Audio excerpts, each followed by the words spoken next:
Vous avez entendu cette phrase d'Elon Musk. Une chance sur 1 milliard que notre réalité soit la vraie. La vraie, la réalité de base.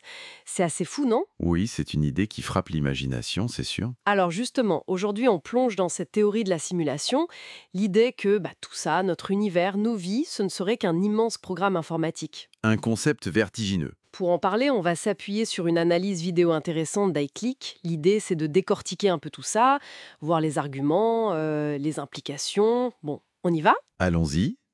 Par où commencer? Peut-être par les bases de l'argument. Oui, bonne idée. Alors, l'idée a été pas mal popularisée par Nick Bostrom, le philosophe. C'est ça. Et c'est vrai que quand on voit la vitesse à laquelle la technologie avance, la réalité virtuelle, l'IA, on commence à peine, nous, à créer nos propres petites simulations. Exactement. L'argument de Bostrom, c'est une sorte d'extrapolation logique, en fait. Il dit, OK, si une civilisation, n'importe laquelle, arrive un jour à créer des simulations ultra réalistes, avec des consciences dedans, Hmm, et si elle a une raison de le faire, mettons pour étudier son passé ou autre chose, d'accord. alors statistiquement, il y a beaucoup, beaucoup plus de simulations que de réalité de base.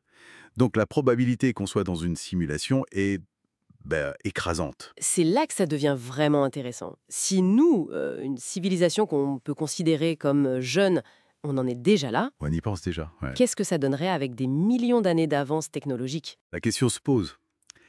Et l'analyse vidéo va plus loin que la simple spéculation technologique. Elle pointe des indices potentiels, dans les lois physiques elles-mêmes. Ah oui, comme les motifs mathématiques.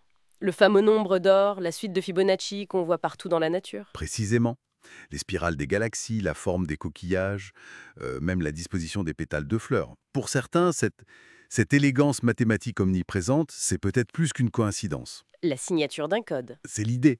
Ça suggère un possible algorithme sous-jacent. Et ça rejoint ce concept de physique numérique. La physique numérique, ça veut dire quoi exactement? Bah, en gros, c'est l'idée que l'information, le bit, serait plus fondamental que la matière ou l'énergie, que l'univers, à son niveau le plus profond, pourrait être calculable, descriptible par de l'information.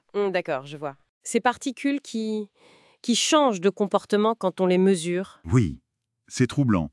Une particule semble être à plusieurs endroits en même temps, jusqu'au moment précis où on l'observe.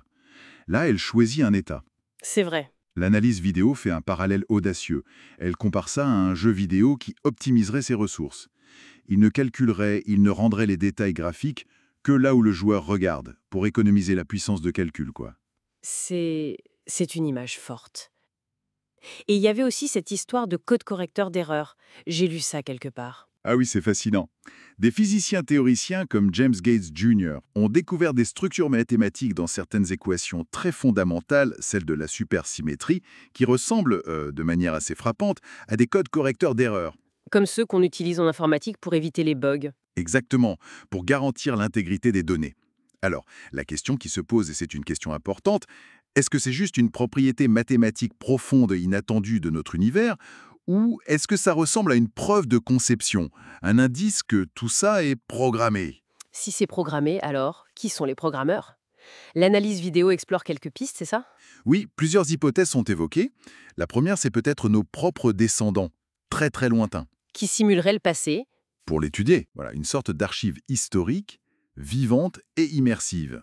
Une autre piste, plus spéculative disons, ce serait une intelligence complètement autre, non humaine, peut-être même extérieure à notre univers. Et certains font le lien avec les ovnis. C'est une des spéculations, oui. Les ovnis ou d'autres phénomènes inexpliqués pourraient être vus comme des interactions avec ces créateurs, ou peut-être même des bugs dans la simulation ou des mises à jour. Hmm. Tout ça, ça nous ramène à des questions philosophiques, assez profondes sur nous-mêmes finalement. Absolument. Si on pousse la logique, qu'est-ce que ça implique pour notre conscience, notre libre arbitre? Est-ce que nos choix, nos émotions les plus intimes sont vraiment les nôtres? Ou est-ce qu'on suit un script incroyablement complexe? Et le fait qu'on développe nous-mêmes l'IA, ça pourrait faire partie du scénario? C'est une des questions soulevées, oui. Est-ce que la création d'IA par notre civilisation est une étape prévue par les créateurs de la simulation? Peut-être pour assurer une forme de continuité, d'évolution à l'intérieur même de leur programme. Mais Même si c'était le cas, même si tout était simulé. Ce qu'on ressent, la joie, la peine. Ça reste réel pour nous. C'est un point essentiel que souligne l'analyse. L'expérience subjective, elle, est authentique. Même dans la meilleure des simulations, si vous ressentez de la joie, c'est une vraie joie. Si vous souffrez, c'est une vraie douleur. La nature de la réalité extérieure change peut-être, mais pas la validité de notre vécu intérieur. Bon, alors si on essaie de résumer un peu, on a d'un côté les arguments technologiques, la projection vers le futur, de l'autre des indices potentiels dans les maths, la physique quantique. Qui sème le doute sur la nature même du réel. Exactement. Puis les spéculations sur qui seraient les créateurs.